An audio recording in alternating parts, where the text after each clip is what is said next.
लोकमान्य आणि चाफेकर बंधूंची भेट ठरली. कशी झाली ही भेट? लोकमान्य हातात भगवद्गीता घेऊन आले. एक चकार शब्द एकमेकाशी कोणी बोलले नाही.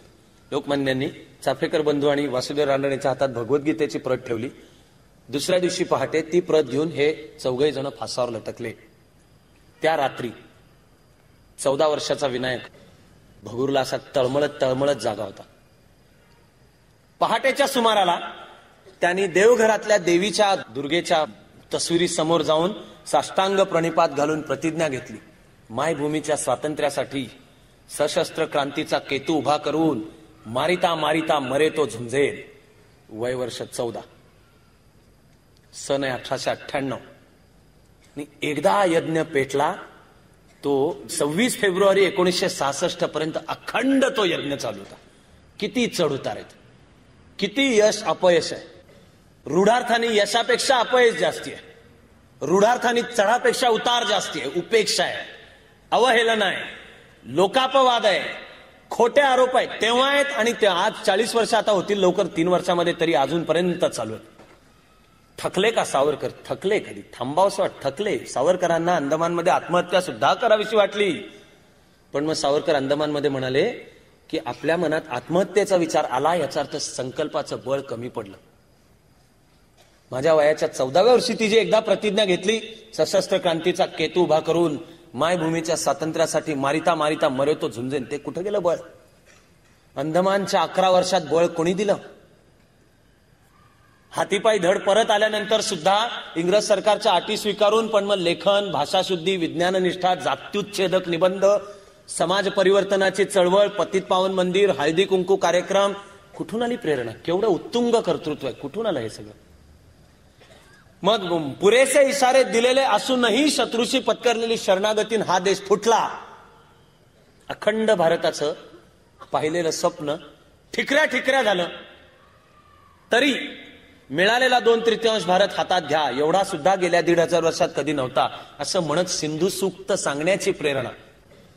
बर तरी अटक, दंगल, मुंबईमध्ये सावरकर सदनावर हल्ला, धाकटे बंधू नारायणराव सावरकर यांना मागल्या दारांनी जीव वाचवण्यासाठी पळून जावं लागलं. ह्याची फळं काय ममतापाला? सावरकरांना अटक. निर्दोष सिद्ध झाले म्हणून सरकारचा आणि सरकारी पातळीचा आकस नाही संपला. निर्दोष सिद्ध झाल्यावर पुन्हा एकदा अटक झाली, पुन्हा तुरुंग. यावेळपर्यंत प्रकृती खंगलेली, एक हार्ट अटॅक येऊन गेलेला. तरीही राज्यघटना बनतेय तेव्हा हिंदी राष्ट्रभाषा, भारत हा लोकशाही देश, रिपब्लिक असावा, एका व्यक्तीला एक मत, मुस्लिम समाजालाही मतदानाचा अधिकार आहे, ही मांडणी ही हिंदू महासभेची आहे, सावरकरांची आहे. विष पेरणारे खोटं आणि चुकीचं आपल्याला सांगतात ते हे कधीच आपल्याला सांगत नाहीत की खऱ्या हिंदुत्वाची मांडणी म्हणजे सावरकरांना अभिप्रेत असलेलं हिंदुत्व काय होतं. अपप्रचार, आणि तो आजपर्यंत सुद्धा चालू असतो. बळ कुठून येतं? बळ येतं वयाच्या 14व्या वर्षी घेतलेली एक प्रतिज्ञा. मग पुण्यात आले शिकायला. पुण्यामध्ये लोकमान्यांच्या रूपाने हा नरसिंह होता. त्यांनी सावरकरांच्या मधलं तेज हेरलं. सावरकर फर्ग्युसन कॉलेजमध्ये होते. त्या काळी फर्ग्युसन कॉलेजमध्ये असे विद्यार्थी असत.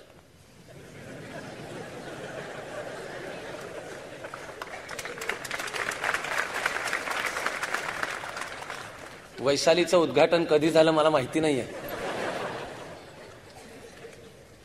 अजून ते टिळक आगरकरांना विसरलेलं नव्हतं असं फर्ग्युसन कॉलेज होतं. अजून आपला वारसा कोणता आहे ज्याच्या लक्षात आहे असं फर्ग्युसन कॉलेज होतं. सावरकरांनी फर्ग्युसन कॉलेज हॉस्टेलवर राहतात तिथे क्रांतिकारी आणि तरुणांच्या मध्ये कामाला सुरुवात केली. होळी पेटवली. आता टिळक टँक आहे त्याच्या समोरचे. विदेशी कपड्यांच्या पहिल्या ज्या 2 होळ्या पेटल्या त्या एक इथे आणि दुसरी रास्ता पेठेमध्ये. चतुसूत्री आली. लोकमान्यांनी जहाल राजकीय कार्यक्रमाचा आग्रह धरला. तरुणांच्या गळ्यातलं ताईत लोकमान्य म्हणजे त्याग, तपस्या, अभ्यास, व्यासंग, जीवन झोकून दिलेलं लोकमान्य तरुणांच्या गळ्यातले ताईत. सर्व जाती धर्म पंथाच्या तरुणांच्या गळ्यातले ताईत. सावरकरांनी इथे पहिली होळी पेटवली. फर्ग्युसनचे प्राचार्य होते रँगलर परांजपे. असामान्य माणूस, असामान्य बुद्धिमत्ता असलेली व्यक्ती, पण राजकीय विचार लोकमान्यांच्या विरुद्ध, मवाळ गटाचे. त्यामुळे रँगलर परांजपेंनी सावरकरांना दंड ठोठवला. काहीतरी 15-20 रुपये असेल. दंड ठोठवला. दंड ठोठवल्या तर त्या माणसाने सावरकरांनी मान खाली घालून सर माझं चुकलं म्हणावं ना. दंड ठोठवला तर हॉस्टेलमधल्या मुलांनी अशी एक उलटी टोपी ठेवून सावरकर दंड फंड म्हणून गोळा केला कॉलेजमध्ये आणि नेऊन दिला. सावरकरांच्या वागण्यात काही फरक पडत नाही म्हणल्यानंतर रँगलर परांजपेंनी सावरकरांना रस्टिकेट केलं कॉलेजमध्ये. त्यावेळेला लोकमान्यांनी केसरीमध्ये एक संपादकीय लिहिलं. केसरीतल्या संपादकीयाचं शीर्षक आहे, हे आमचे गुरुच नव्हेत.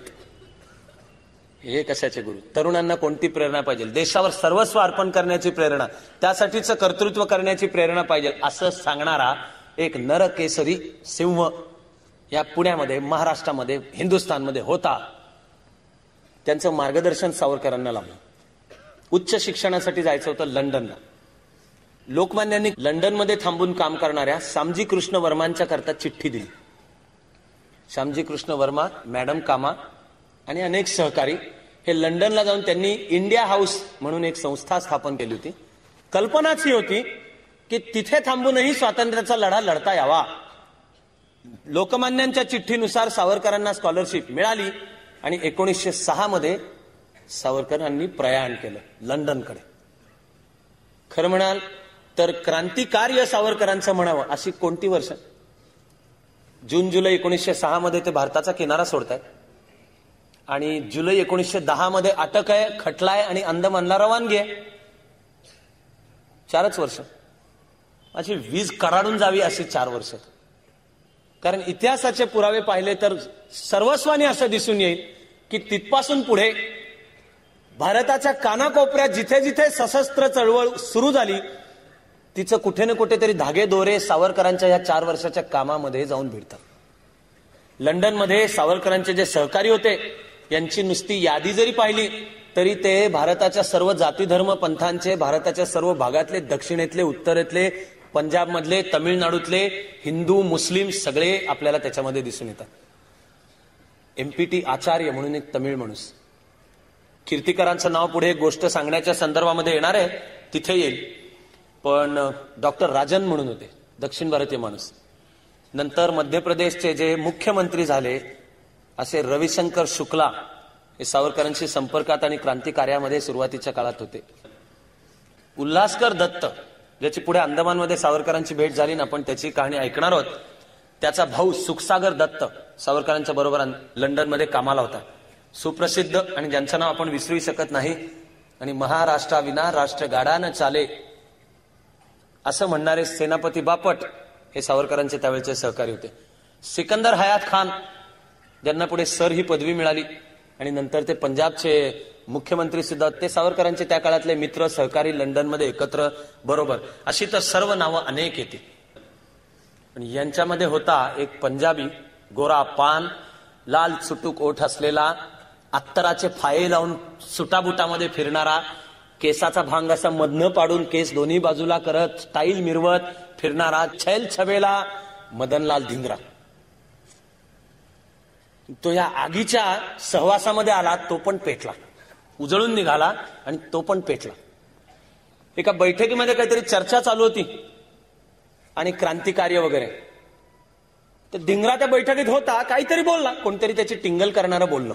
टिंगल करणारं बोललं त्या अर्थी तो जो बोलला तो सदाशिव पेठेतला असावा असं मानायला हरकत नाही. पण तो टिंगल करणारा म्हणला, हे तू कसलं क्रांतिकार्याचं बोलणार आहे? तुझे आरशात बघितलं का अशा टाईपचं काहीतरी? कसले तुझे बघ, तुझे ओठ बघ, तुझ्या अंगावरचा अत्तर बघ, तुझ्या त्याने जमणार आहे काय काय? मदनलाल धिंगरांनी ज्योत पेटवली आणि असं त्याच्यावर हात धरला. म्हणला तुम्ही सांगेपर्यंत हात काढणार नाही. कातडी जळली, असं चरचरा माणसाची कातडी जळली, पण ह्यानी हात नाही ते नाहीच काढला. सावरकरांनी सांगितलं, मग यांनी हात बाजूला काढला.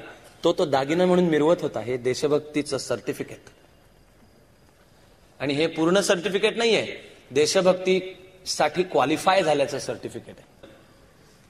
त्या मदनलाल धिंगराच्या मनामध्ये निर्माण झाली हौतात्म्याची प्रेरणा. त्यांनी सावरकरांना सुद्धा एकदा विचारलं की हौतात्म्याची प्रेरणा ज्याच्या मनात होईल त्यांनी काय करावं. सावरकरांना अंदाज नव्हता की तो कशाबद्दल आणि कोणाबद्दल बोलतोय. सावरकरांनी सांगितलं की तर त्यांनी हौतात्म्य पत्करावं. चर्चेमध्ये कर्झन वायलीचं नाव आलं होतं. कर्झन वायली वंगभंगाच्या काळामध्ये लॉर्ड कर्झनचा सहकारी, बंगालचा जो पूर्व भाग त्याच्यामधला तो लॉर्ड कर्झनच्या हाताखाली काम करणारा अधिकारी होता.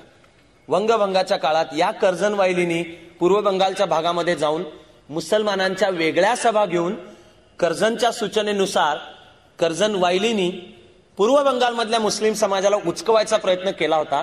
ते तुमचे हितसंबंध हिंदूंच्या हितसंबंधांपेक्षा वेगळे आहेत. तो कर्झन वायली. मदनलाल धिंगरांनी निवड केली ह्या कर्झन वायलीची आणि 1909 इम्पिरियल थिएटरमध्ये लंडन मधल्या हा कर्झन वायली नाटक पाहायला आला होता. पहिल्या रांगेत बसलेला. मदनलाल धिंगरा त्याच्यापर्यंत चालत गेला आणि अशा जवळजवळ पॉइंट ब्लँक त्याला गोळी घातली आणि पिस्तूल तिथेच टाकून थांबला. तो तसाच. थिएटर रिकामं झालं. लोक पळून गेले. मदनलाल धिंगरा जिथे होता तिथे तसाच थांबला. मग ब्रिटिश सोल्जरांनी त्याला पकडलं. मदनलाल धिंगरांनी स्वतःचा बचाव सुद्धा करायचा प्रयत्न केलेला नाही. कोर्टामध्ये मदनलाल धिंगरांनी सुमारे 5 मिनिटांचं एक स्टेटमेंट वाचून दाखवले फक्त. ते स्टेटमेंट, ते विधान जे आहे मदनलाल धिंगराचं, ते या अर्थाचं आहे की तुम्ही माझा देश सक्तीने बळकावलात. मला तोफा आणि बॉम्ब घेऊन माझ्या देशाच्या स्वातंत्र्यासाठी लढण्याचा पूर्ण हक्क आहे. हे जे त्याचं विधान आहे, स्टेटमेंट, ह्याची शब्दरचना, ड्राफ्टिंग सावरकरांचं असावं असा ब्रिटिश सरकारला शेवटपर्यंत संशय होता. आणि त्याची जर भाषा शैली पाहिली तर असं मानायला जागा आहे. पण इतिहासामध्ये कुठे 100% पुरावा नाहीये की हे सावरकरांनीच हे लिहिलेलं होतं. विचार निश्चित सावरकरांचे, भाषा शैली सुद्धा सावरकरांची. पण शेवटी होतं गुप्त कार्य. त्याची गुप्तता सांभाळणं आवश्यक होतं. ते क्रांतिकार्य एकीकडे चालू होतं.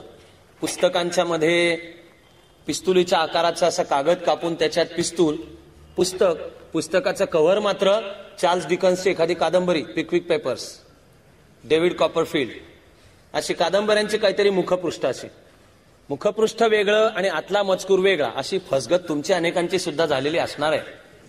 पण ती 4 चौघात सांगावी अशी नसते. सावरकरांनी हे पुस्तकांच्या मधनं लपून, त्यावेळी एक्सरे वगैरे नव्हते भारतामध्ये, त्या पिस्तुली पाठवल्या ठिकठिकाणी छापखाने. त्याच वेळेला सावरकर 1857 स्वातंत्र्य समर हा ग्रंथ लिहित होते. मॅझिनीचं चरित्र त्या काळामध्ये लिहिलं. मदनलाल धिंगरावरचा खटला उभा राहिला. त्यांनी स्टेटमेंट वाचून दाखवलं. तो हसत हसत फासावर गेला. मदनलाल धिंगरा स्वातंत्र्य सैनिक आहे असं कोण म्हणलं? स्वतः मदनलाल धिंगरा नाही सांगत आहे, केवळ लोकमान्य टिळक नाही सांगत आहे. मदनलाल धिंगरा स्वातंत्र्य सैनिक आहे असं विन्स्टन चर्चिल म्हणाला. त्यावेळेला त्या काळात ब्रिटिश संसदेमध्ये चर्चिल संसद सदस्य होता. संसदेत विन्स्टन चर्चिल म्हणला की त्यांनी केलं ते काही चूक नाहीये. हाती असलेल्या सर्व साधनांनी त्याच्या देशाच्या स्वातंत्र्याकरता लढण्याचा त्याला अधिकार आहे. परकी राज्यकर्ता तो सुद्धा या सशस्त्र क्रांतिकारकांना स्वातंत्र्य सैनिक म्हणतो. अंदमानचं राष्ट्रीय स्मारक करायला स्वतंत्र देशात 22 वर्ष लागली. राज्यकर्त्यांना सांगायला की देशाच्या स्वातंत्र्यामध्ये सशस्त्र सैनिकांचा सुद्धा वाटा आहे, सशस्त्र चळवळीचा वाटा आहे, हे अधिकृत पातळीवर आमच्याच स्वतंत्र देशाचे राज्यकर्ते यांना पटवून घ्यायला त्यांना वेळ लागला. चर्चिल म्हणत होता. मला तर चर्चिल एक द्रष्टा पुरुषच वाटतो. विन्स्टन चर्चिल हा काय भारताचा मित्र नव्हता बरं का. तो भारताच्या स्वातंत्र्याच्या विरोधी होता. तो भारताच्या स्वातंत्र्याच्या विरोधी का होता? कारण चर्चिलचं म्हणणं होतं की स्वतःचं राज्य स्वतः चालवायला भारतीय नालायक आहेत, भारतीयांची लायकी नाही, असं त्याचं म्हणणं होतं. आणि चर्चिल त्याही वेळी संसदेत सांगतोय की त्या देशाची अजून तयारी झालेली नाहीये स्वराज्य, स्वतःचं राज्य स्वतः चालवायला. चर्चिल म्हणालाय की तुम्ही भारतीयांना पुरेशी परिपक्वता आल्याशिवाय जर त्यांच्या हातात राज्य दिलं तर 25 वर्षाच्या आत हा देश चोर दरोडेखोरांच्या हातात जाईल. चर्चिलचे शब्द होते, जे कायदा खिशात घालतात असे बूटलेगर्स. मूळ इंग्लिश मधल्या चर्चिलच्या वाक्यातला शब्द आहे बूटलेगर्स. आमच्या देशाने गेल्या 55 वर्षामध्ये चर्चिलला विवेकानंदांच्या पेक्षा महान द्रष्टापुरुष ठरवलं. कायदा, त्यातली समता, कायद्यासमोर सर्व समान आणि sense of justice and fair play, प्रशासन, राज्यव्यवस्था, सत्ता जी चालवायची की आता माझ्या हातात सत्ता आली तर मी सगळ्यांना चेचायला ती वापरतो याकरता नाही रे बाबा, किंवा माझी फार्म हाऊसेस, माझं स्विस बँकेतलं अकाउंट याकरता नाही. चर्चिल केवढा द्रष्टा ठरवला आम्ही. तो चर्चिल सांगत होता की मदनलाल धिंगरा हा स्वातंत्र्य सैनिक आहे. एकीकडे क्रांतिकार्य चालू आहे. अभिनव भारतची स्थापना 1904 मध्ये झालेलीच होती. आधी मित्र मेळा, तो 1904 वर्षांनी त्या मित्र मेळ्याचंच रूपांतर अभिनव भारत मध्ये झालं. अभिनव भारताच्या महाराष्ट्रभर ठिकठिकाणी शाखा तयार झाल्या. तिथे कोणी छापखाने, कुठे बॉम्बचे कारखाने, पिस्तुली, त्या सगळ्या येऊन पोचत्या होत होत्या इथे. पुढे जॅक्सनला नाशिकच्या शारदा थिएटरमध्ये या अनंत कान्हेरेने जे मारलाय ती वापरली गेलेली पिस्तूल ही सावरकरांनी तिकडून पाठवलेली पिस्तूल होती असं ब्रिटिश सरकारचं म्हणणं होतं. सावरकरांच्या वरचा तो खटलाही उभा राहिला पुढे, पण एकीकडे हे आणि दुसरीकडे एक धगधगणारं सर्व जीवन लेखनामध्ये सुद्धा मांडता येते 57चे स्वातंत्र्य समर.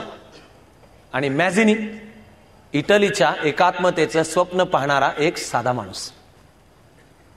त्यांनी संघटना स्थापन केली, तिचं नाव तर कार्बोनेरी. कार्बोनेरी म्हणजे निखारा, जळता निखारा. मॅझिनी स्वतः एक जळता निखारा होता. मॅझिनीला ह्या देशासमोर आदर्श म्हणून ठेवून भारताच्या राष्ट्रीय एकात्मतेचं स्वप्न दाखवू असं म्हणणारे सावरकर ही स्वतः निखारा. त्यांनी जे चरित्र मांडलं तो निखारा आहे. ब्रिटिश सरकार बावळट नव्हतं. इथून जे लोकमान्यांच्या चिठ्ठीवर गेले त्या ब्रिटिश सरकारला माहिती होतं की या तरुणावर लक्ष ठेवलं पाहिजे. गुप्तहेर खात्याचे लंडनमध्ये रिपोर्ट्स गेलेले होते. सावरकरांच्या सर्व हालचालीवर लंडनमध्ये ब्रिटिश सरकारचं लक्ष होतं. एक दिवशी संसद जिथून दिसते ब्रिटिश वेस्टमिन्स्टर, त्याच्या समोर एक जुना सुप्रसिद्ध पूल आहे. या पुलावर सावरकर सेनापती बापटांना घेऊन उभे होते आणि बोलता बोलता सेनापती बापट म्हणाले की आपण हे पार्लमेंटच उडवून देऊ.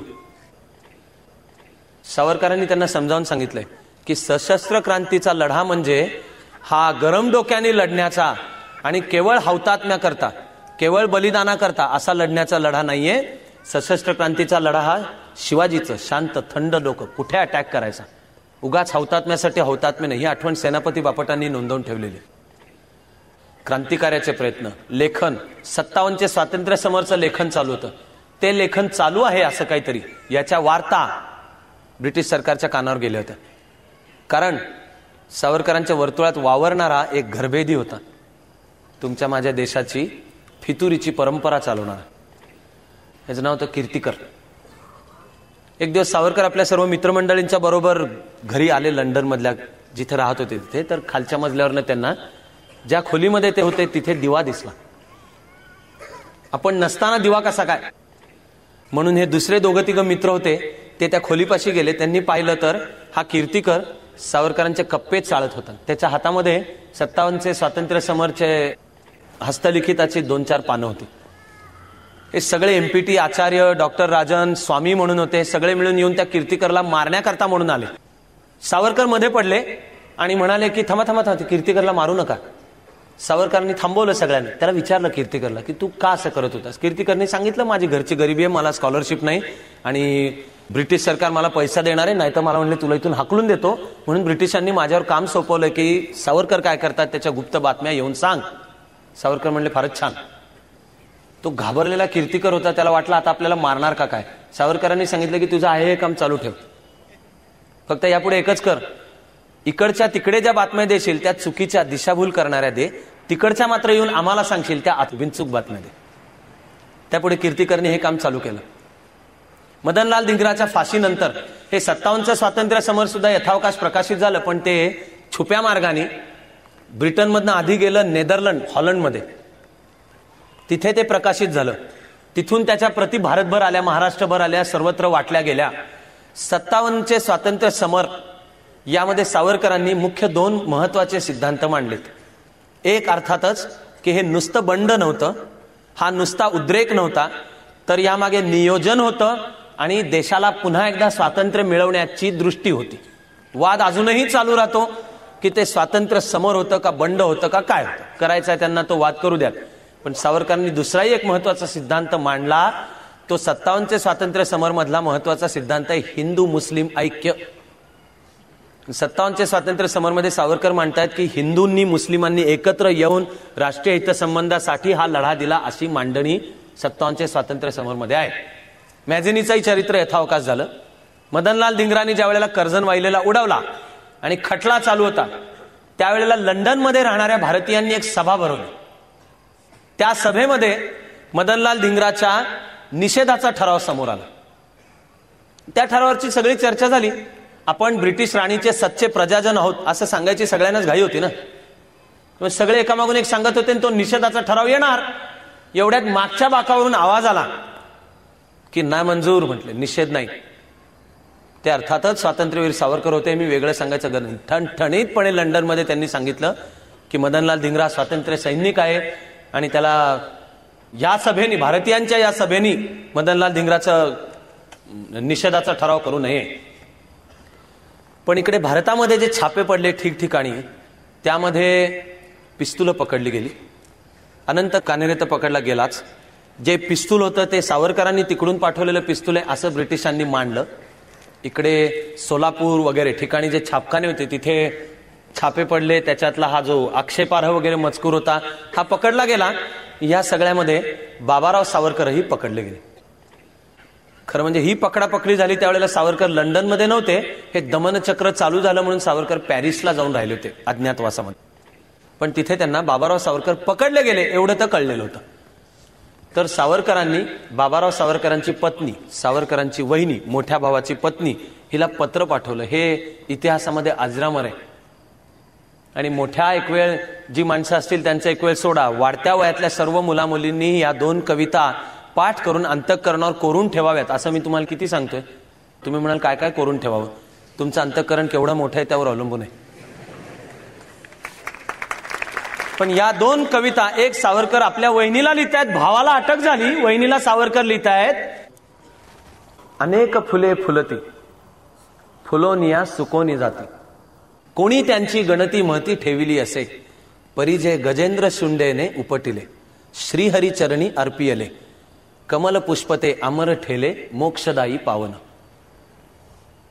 म्हणजे अटकेत पडलेल्या भावाबद्दल त्या भावाच्या पत्नीला हा भाऊ कळवतोय काय की ईश्वर चरणी अर्पण केलेलं फूल, जे मगरीनी पाय पकडल्यानंतर, ही दंतकथा आहे मायथॉलॉजी भारतातली, मगरीनी पाय पकडलाय, मी सुटू कसा, तर तो हत्ती त्याच तळ्यामध्ये एक असलेलं कमळ फूल जे आहे ते ईश्वराच्या विष्णूच्या चरणी अर्पण करतो, मग विष्णू त्याला सोडवतो. असा रूपकात्मक अर्थ असलेली एक कहाणी.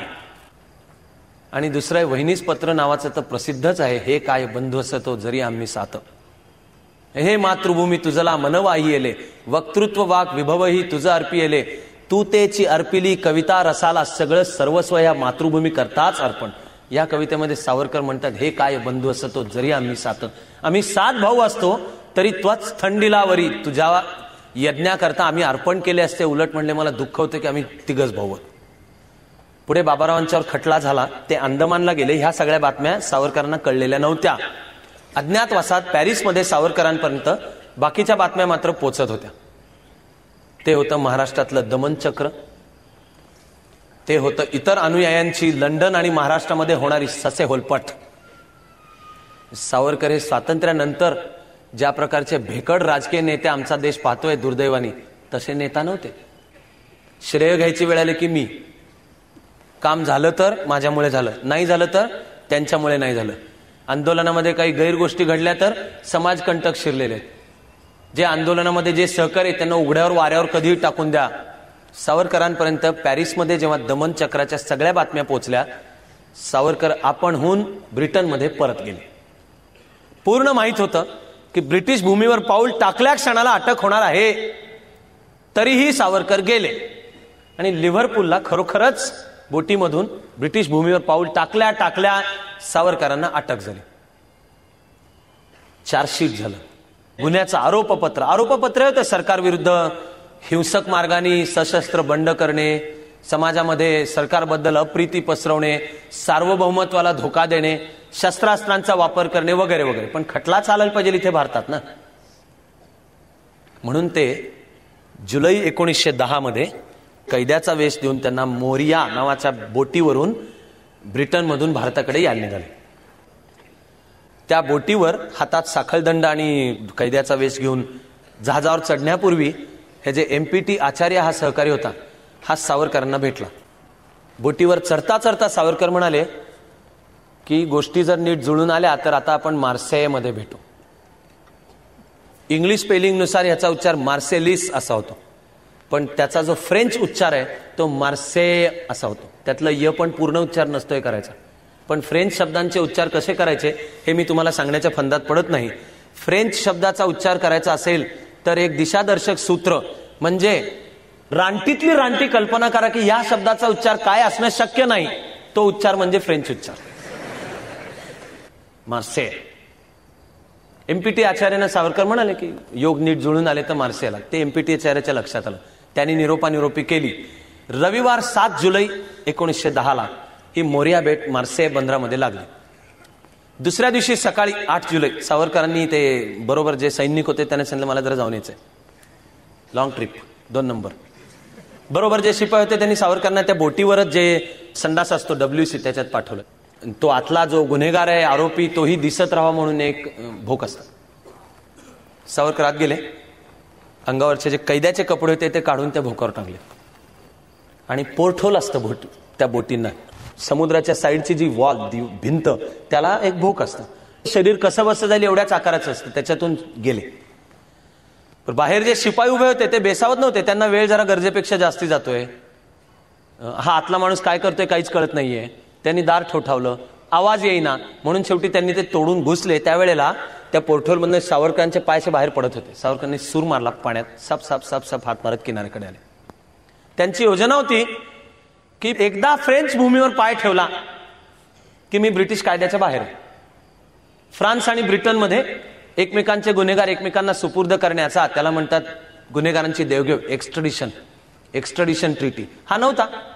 असलेच तर राजकीय दृष्ट्या उलट हे 2 देश त्यावेळच्या युरोपच्या राजकारणामध्ये बऱ्याच प्रमाणात एकमेकाचे स्पर्धक होते. त्यामुळे सावरकरांचं गणित होतं की मी फ्रेंच भूमीवर पाय टाकला की फ्रेंच पोलिसांना जाऊन सांगणार आहे आणि मी काय फ्रान्सच्या भूमीवर गुन्हा केलेला नाहीये, तर फ्रेंच पोलिसांनी मला ब्रिटिश पोलिसांच्या ताब्यात कशाला द्यावं. पण किनाऱ्यावर आरडाओरडा चालू झाला, साप साप साप हात मारत. लहानपणापासून ही जी केलेली तपश्चर्या, स्टॅमिना, पोहणे, शिवाजीचं राज्य, किल्ले, ते सगळे आता इथे कामी आले. किनाऱ्यावर पोहोचले आणि पळत सुटले रस्त्यावरून. ब्रिटिश सोल्जर जे आले त्यांनी ओरडणं चालू केलं की हा चोर आहे, चोर आहे. सावरकरांना फ्रेंच भाषा येत नव्हती. ड्युटीवर उभे असलेले जे 2 फ्रेंच पोलीस होते त्यांनी सावरकरांना पकडले. इंग्लिशमधून सावरकर सांगायचा प्रयत्न करतायत, पण ते फ्रेंच पोलिसांना कळत नाही. तोवर ब्रिटिश सोल्जर आले, त्यांनी या फ्रेंच पोलिसांना सांगितलं की हा त्या जहाजावरनं निसटलेला हा चोर आहे.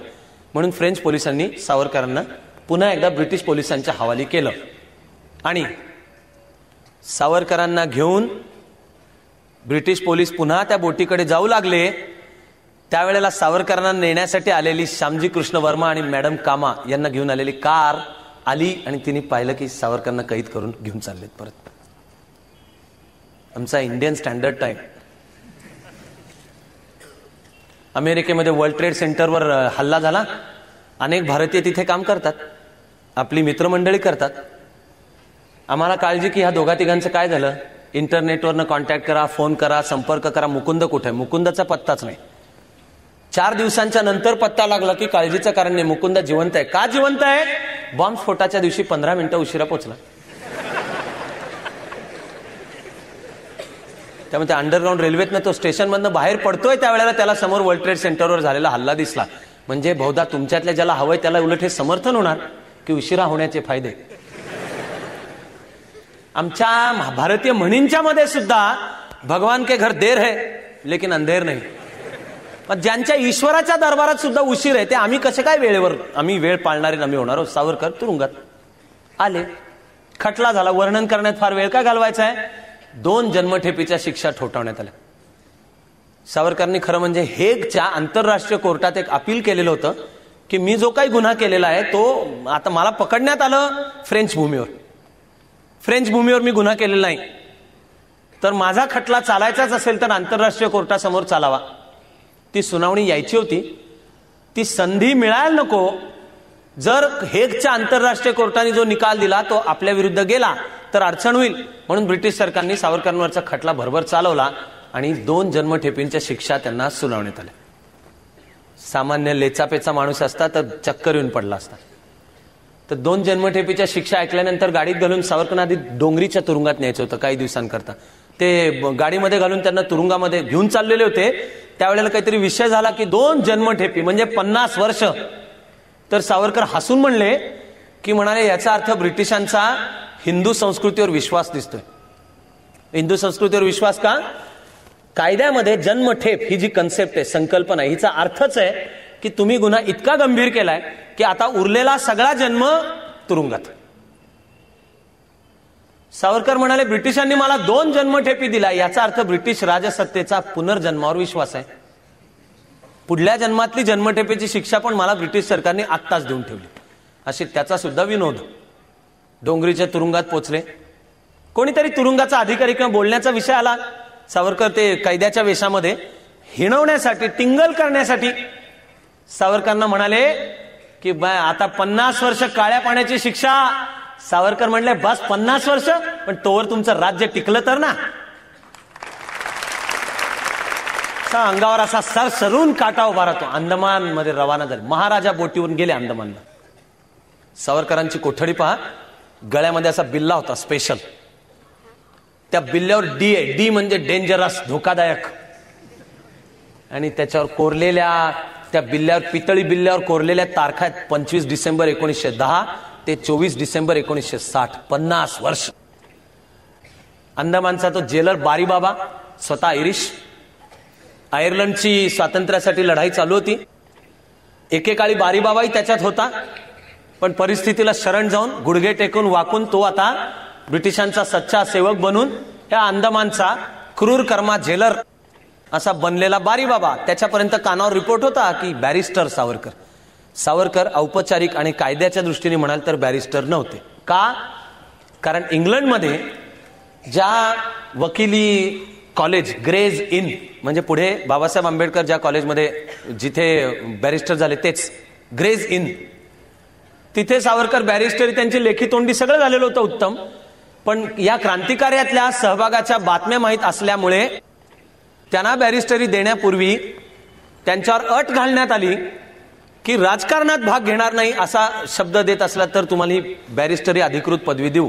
सावरकर म्हणले तुमची पदवी बंबात घाला, म्हणजे नको, बॅरिस्टरी पदवी नको. त्यामुळे कायद्याच्या लीगल तांत्रिक दृष्ट्या म्हणाल तर सावरकर बॅरिस्टर नव्हते, त्यांना ती पदवी अधिकृतरित्या मिळाली नाही, त्यांनी घेतली नाही. पण परीक्षा पास झालेले होते, कायद्याचं तेवढं सखोल ज्ञान होतं. त्या बातम्या सगळ्या बारीबाबापर्यंत जाऊन पोहोचल्या होत्या. दारामध्ये बारीबाबांनी स्वागत केलं सावरकरांचं. अंदमानला बोट जायला 7 दिवस लागायचे. आता बहुधा तुम्ही विमानात बसून असे भूरदिशी, तरी तो विमानाचा प्रवास 2 तासांचा आहे. खाली निळशार पाणी दिसतं. आकाशातनं अंदमानचं बेट जसं दिसणं चालू होईल तसं भारतापासून त्याचं असलेलं अंतर लक्षात येतं. का होता अंदमानलाच तुरुंग? अंदमानची हवा रोगट आणि विशेषतः जंतूंनी भरलेली क्षयरोगाला अनुकूल म्हणून अंदमानला स्पेशल तुरुंग. आणि हे वंगभंग आणि नंतरच्या सशस्त्र क्रांतीतले शेकड्यांच्या संख्येने कैदी बंगाल, पंजाब आणि महाराष्ट्र यातल्या अंदमानच्या तुरुंगामध्ये ठेवलेले होते. सावरकरांना घेऊन गेले. ह्या बाबाच्या डोक्यात चिंतन काय चालू आहे? 50 वर्ष काळ्या पाण्याच्या शिक्षेवर आलेत. अंदमान पाहिल्यावर उतरताना, पाऊल अंदमानवर टाकताना सावरकर म्हणतायत की स्वतंत्र भारताचं हे एक पूर्व किनाऱ्याचा संरक्षक पहारेकरी होईल. भारताच्या नाविक दलाचा एक मुख्य तळ या पोर्ट ब्लेअर, त्याचं त्यावेळेचं नाव, ब्लेअर हा ब्रिटिश अधिकारी होता, त्याच्यावरनं पोर्ट ब्लेअर, त्याने एक बेट, जवळची दुसरी 2-3 बेटं शोधली म्हणून पोर्ट ब्लेअर नाव होतं. आणि अंदमानच्या आले तुरुंगात, छदमीपणाने तो बारी बॅरिस्टर सावरकर म्हणून स्वागत करतोय. तर या बारीला आणि नंतर तुरुंगातल्या सहकार्याने सावरकर ऐकवतायत की एक ना एक दिवस आमचे पुतळे इथे होतील. झालेच. आमच्या राज्यकर्त्यांच्या संकुचितपणामुळे ते व्हायला वेळ लागला. आणि सावरकर अंदमानला पुरून उरले. 1910. आज कहाण्या ऐकायला छान वाटेल, माझी जन्मठेप छान वाटेल. मराठीमधले क्लासिक्स म्हणतात, अजरामर ग्रंथ अशी यादी करायची झाली तर ती सावरकरांच्या माझी जन्मठेप याच्याशिवाय सुरू पण होऊ शकणार नाही आणि संप पण शकणार नाही. आता वाचायला सगळं छान वाटतं कारण आपण ते लांबून वाचत असतो. ते भयानक आहे. नारळ सोलायचे, त्यातून त्या घाण्यामध्ये तेल काढायचं. तो कोटा ठरवून दिलेला असायचा रोजचा की तुझं किती 5 किलो, 10 किलो, 15 किलो तेल गळलं पाहिजे. तेल गाळण्याचे व्यावसायिक घाणे जे चालतात त्याच्या दुप्पट उद्दिष्ट कैद्यांना ठरवून दिलेलं असायचं. ते नारळ सोलता सोलता हात सोलून निघायचे. कोल्लू पण बैलांनी चालवायचा. कोल्लूलाही माणूस, माग तो जमादार सरजा खान आणि रहमतुल्ला खान हे हातात चाबूक घेऊन. बारीबाबाची त्याला मदत. आवाज उठवायची तयारी नाही. खायला मिळणार वातड अशी सुकलेली भाकरी, काहीतरी गरम काहीतरी येणार, ते पाणी त्याला म्हणे काहीतरी सूप वगैरे म्हण. आणि तरी ते जे काही येईल त्याच्यातही वाटा हे जे वॉर्डन तुरुंगाचे अधिकारी हे मागायचे. भयानक अत्याचार. सावरकरांच्या नेतृत्वाखाली कैद्यांनी ठरवलं की संप करायचं. संप चालू झाला. बारीबाबा संतापला.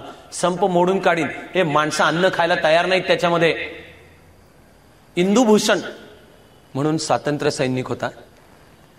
तो छळाला इतका कंटाळला होणाऱ्या की त्यांनी आपल्या कोठडीमध्ये जी वस्त्र उपलब्ध होती त्याचा फास तयार केला आणि स्वतःला फास लावून घेतला. दुसरं एक तरुण पोरगा असेल 16-17 वर्षाचा नानी गोपाल, हेने आमरण उपोषण चालू केलं आणि म्हणला सावरकरांनी सांगितल्याशिवाय मी ते आमरण उपोषण सोडणार नाही. तिसरा हा उल्हासकर दत्त, त्याच्या नाकातोंडात नळ्या घालून त्याला अन्न घालण्याचा खूप प्रयत्न झाला, तो त्यांनी हाणून पाडला. पण उल्हासकर दत्तचं डोकं फिरलं, वेड लागल्यासारखं तो करायला लागला. पण तो वेडा आहे अथवा त्याच्या प्रकृतीची काही समस्या निर्माण झाली, आता त्याच्यावर उपचार झाले पाहिजेत, हे बारीबाबा मान्य करीना. पण असं करत करत उल्हासकर दत्तला वेड लागलं. बारीबाबाचे क्रूर चाळे चालूच होते. उल्हासकर दत्तला वेड लागलं तेव्हा असं दंडुका ठोकत ठोकत बारीबाबा सावरकरांच्या कोठडीपाशी आला. सावरकरांना म्हणाला की उल्हासकर दत्तला वेड लागलं, सावरकर आता तुमची टर्न केव्हा? सावरकर म्हणाले आफ्टर यू मिस्टर बॅरी, तुमच्या नंतर. पण संकल्पाचं बळ खचण्याचे क्षण आले का? आले ना. संकल्पानी सावरकरांना बळ दिलं. वाटलेलं आहे आत्महत्याही करावी असं. असे प्रसंग आलेले आहेत की ज्यामुळे सकाळच्या वेळी मंद वारं कोठडीच्या खिडकीतून अंगावर येत आहे. पलीकडे जवळात जवळ जे एक झाड आहे त्याच्यावर पक्ष्यांची किलबिल आहे. हे जगातलं सर्वश्रेष्ठ संगीत वाटावं असा एकांत, म्हणजे हे सावरकरांनी वर्णन करून ठेवलेले आहे. तर अशा एकांतवासामध्ये सावरकर काय करायला घेत आहेत? महाकाव्य रचायला घेतलं. सावरकरनं कागद पेन नव्हते बरं का हाताशी. सावरकर वर्ग 1चे नगर किंवा ग्वाल्हेरच्या तुरुंगातले कैदी नव्हते की तिथं बसून निवांतपणे भारताच्या इतिहासाचा चुकीचाच अन्वयार्थ लावणारी पुस्तकं लिहावी. सावरकरांना अर्ज करून सुद्धा इंग्रज सरकारने कागद पेन द्यायला आधी नाही म्हणले. पुढे तो संप यशस्वी झाल्यावर ते मिळालं, पण आधी नाही म्हणले. मग सावरकरांच्या मनामध्ये वर्षानुवर्ष महाकाव्य लिहिण्याचं स्वप्न होतं. अंदमानला 50 वर्षाची शिक्षा झाल्यावर सावरकर म्हणाले की चला या निमित्ताने मी महाकाव्य लिहून घेईन. आधी चर्चा झाल्या होत्या की मराठीतला काव्य प्रकारातला महाकाव्य, तर सावरकरांचं म्हणणं होतं मला 20 वर्ष हवे. सावरकरांनी अंदमानच्या तुरुंगात महाकाव्य रचलं. त्याचं नाव कमला. कमला हे शृंगारिक काव्य. सावरकरांना त्याची अलर्जी होती असं मानण्याचं कारण नाही. श्रीकृष्णाने 7व्या अध्यायात सांगितल्याप्रमाणे धर्माविरुद्ध भूतेषु कामोस्मी भरतर्षभ, जो अधर्म नाही असा काम मीच आहे असं श्रीकृष्ण सांगतो. भारतीय परंपरेने धर्म अर्थ काम मोक्ष चा अत्यंत समतोल आणि आरोग्यपूर्ण स्वीकार केलेला आहे. पण कमला हे काव्य सावरकरांनी तुरुंगाच्या कोठडीमध्ये बसून लिहिलं. कसं लिहिलं? ते साखळदंडाचा खिळा असायचा टोकदार, त्या खिळ्याने भिंतीवर लिहायचं आणि भिंती भरून जायच्या सगळ्या. त्या भरून जाईपर्यंत पाठ करून ठेवायचं. भिंती भरल्या की तो भिंतींवरचा भाग पुसून टाकायचा, पुन्हा जे काव्य असेल ते लिहायचं. असं अख्खं कमला हे काव्य सावरकरांचं पाठ कागदपत्र वगैरे मिळाल्यानंतर आठवणीतून त्यांनी लिहून काढलं. कमला हे काव्य लिहिण्याकरता सावरकरांनी मराठीमधलं एक नववृत्त जन्माला घातलं, मीटर. त्या वृत्ताचं नाव आहे वैनायक वृत्त. त्यामध्ये कमलाची रचना केली. अंदमान मधले दिवस. अंदमानमधून सावरकरांनी ब्रिटिशांना पत्र पाठवले एप्रिल 1920 की मला माफी देऊन सोडा. या महाराष्ट्रामध्ये त्या पत्रावरनं काही जणांनी गदारोळ केला. एका वृत्तपत्राने ते पत्र छापलं पण होतं की बघा सावरकरांनी ब्रिटिश सरकारपाशी माफीचा हे अर्ज केलाच होता की नाही.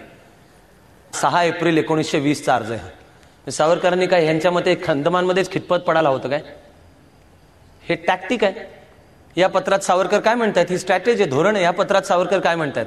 सावरकरांनी लिहिलंय की नाहीतरी तुम्ही जाहीर करून झालंय की क्रमाक्रमाने राज्यकारभार इतर देशांच्या हाती देणं असं आमचं उद्दिष्ट आहे. मग सावरकर म्हणाले तेच माझं उद्दिष्ट होतं, पण आता तुम्ही ते मान्य करताय तर आता सशस्त्र लढण्याचं कारणच नाही, त्यामुळे मला सोडा. सावरकरांना अंदमानमधून सोडा असं एकदा नाही पुन्हा पुन्हा सांगणारा आणखी एक माणूस आहे. त्याचं नाव आहे मोहनदास करमचंद गांधी. याच एप्रिल 1920 मध्ये गांधीजींनी यंग इंडियामध्ये एक संपादकीय लिहिलेलं आहे. त्याच्यात सार्वजनिकरित्या गांधीजी विनंती करतात ब्रिटिश सरकारला की सावरकरांना अंदमानमधून सोडा. सोडायला प्रत्यक्ष उजाडलं 1922-23. ते अटी घालू नये आणि अटी अर्थातच आहेत राजकारणात भाग घ्यायचा नाही, रत्नागिरीत थांबायचं, 5 वर्षांकरताची स्थानबद्धता. सावरकरांची सुटका झाली आणि 1924 मध्ये सावरकर रत्नागिरीमध्ये आले. खरं म्हणजे सावरकरांच्या जीवनाला एक वेगळं वळण लागतं इथपासून. याला मी म्हणणारे विचार देह आहे. आता सनसनाटी क्रांतिकार्य, पिस्तुली, अंदमानमधले छळ, तडफदार खटकेबाज वाटावेत असे सलीम जावेद किंवा डॉक्टर राहीम मासूम रजा किंवा मायकेल क्रिक्टन स्टाईलचे संवाद हे संपले. आता टक्कर चालू होते इथल्या जाती व्यवस्थेशी. आता टक्कर चालू होते समाजाच्या असंघटितपणाशी. इंग्रज सरकारला त्यांनी वचन दिलं की राजकारणामध्ये भाग घेणार नाही. आल्यानंतर जे समाज परिवर्तन, भाषाशुद्धीची चळवळ, विज्ञाननिष्ठ निबंध, जात्युच्छेदक निबंध, नाटकं सावरकरांची 51 उत्तम आहेत. उशाप, संन्यस्त खड्ग, उत्तर क्रिया, कादंबऱ्या आहेत, काळे पाणी आणि मोपल्यांचे बंड, हे सगळं लेखन सावरकरांचं रत्नागिरीच्या काळातला.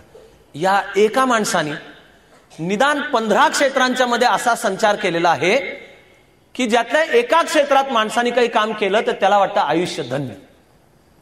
नुसती कविता, नुसत्या कथा, कादंबऱ्या, निबंध, चरित्र, आत्मचरित्र, वाङ्मयाचे सगळे नाटक, स्क्रिप्ट, नाटकाचं स्क्रिप्ट लिहायचं कौशल्य लागतं. सावरकरांचं सर्व साहित्य वाचा. ज्याला कावीळ झालेली असेल असाच जर सोडला तर बाकी सर्वांना लक्षात येईल की अरे ते क्रांतिकारी वगैरे सगळे एक वेळ बाजूला ठेवावं. नुसतं साहित्य म्हणून सुद्धा हे काव्य असामान्य आहे. माणूस असेल त्याच्या अंगावर सरसरून काटा उभारेल असं काव्य ते. ने मजसी ने आणि जयोस्तुते हे सुदैवानी मंगेशकर घराण्याने आजरामर करून ठेवलेलं आहे.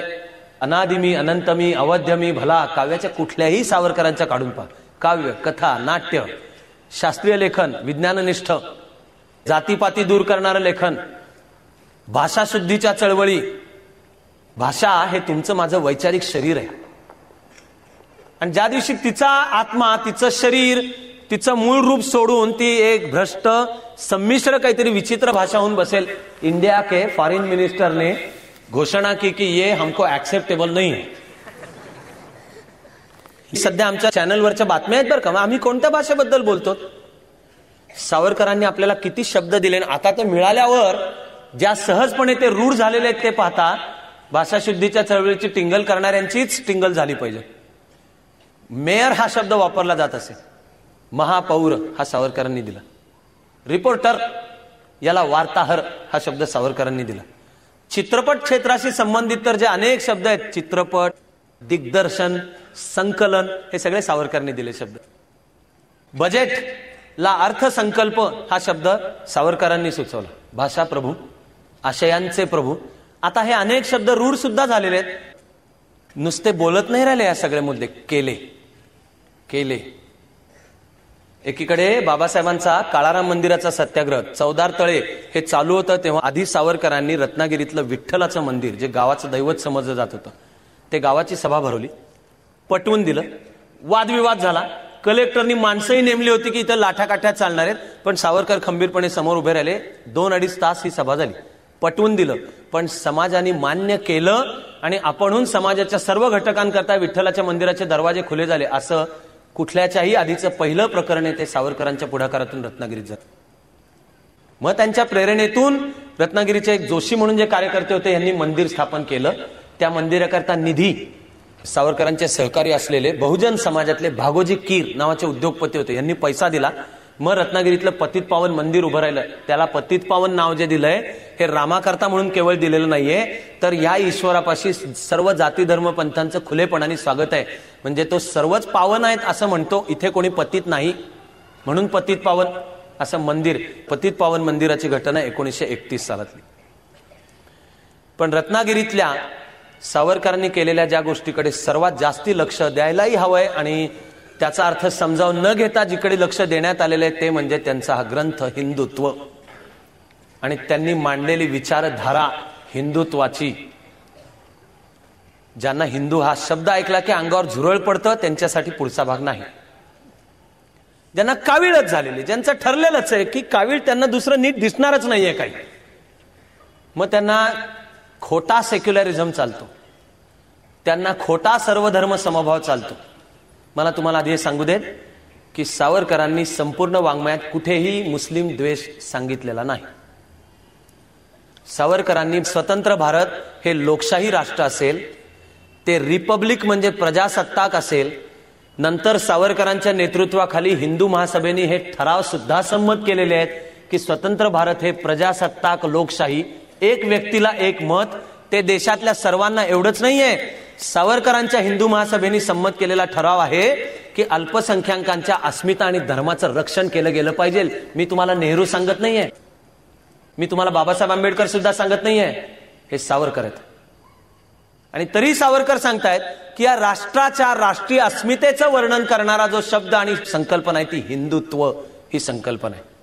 या राष्ट्राच्या राष्ट्रपणाचा जो मुख्य आशय येईल तो त्या हिंदू परंपरा जी सांगावी लागेल त्यातून येतो. आम्ही धर्माने निशंकपणे मला मनापासून जो धर्म पटतो, ज्याद्वारे मला वाटतं की माझा मोक्ष मला मिळेल, माझं गंतव्य, जरूर जा. मोहम्मद पैगंबराच्या वाटेने मिळेल का? जरूर जा. जीसस ख्राइस्टला शरण जाण्याने मिळेल का? जरूर जा. हे नाही चार्वाक, कार्ल मार्क्स, भारतीय परंपरेमध्ये तर ऋणम कृत्वा घृतम पिबेत भस्मीभूतस्य देहस्य पुनरागमनम कुतः. माणूस जळला, देह जळला की काही असत नाही, कसला पुनर्जन्म वगैरे बकवास आहे.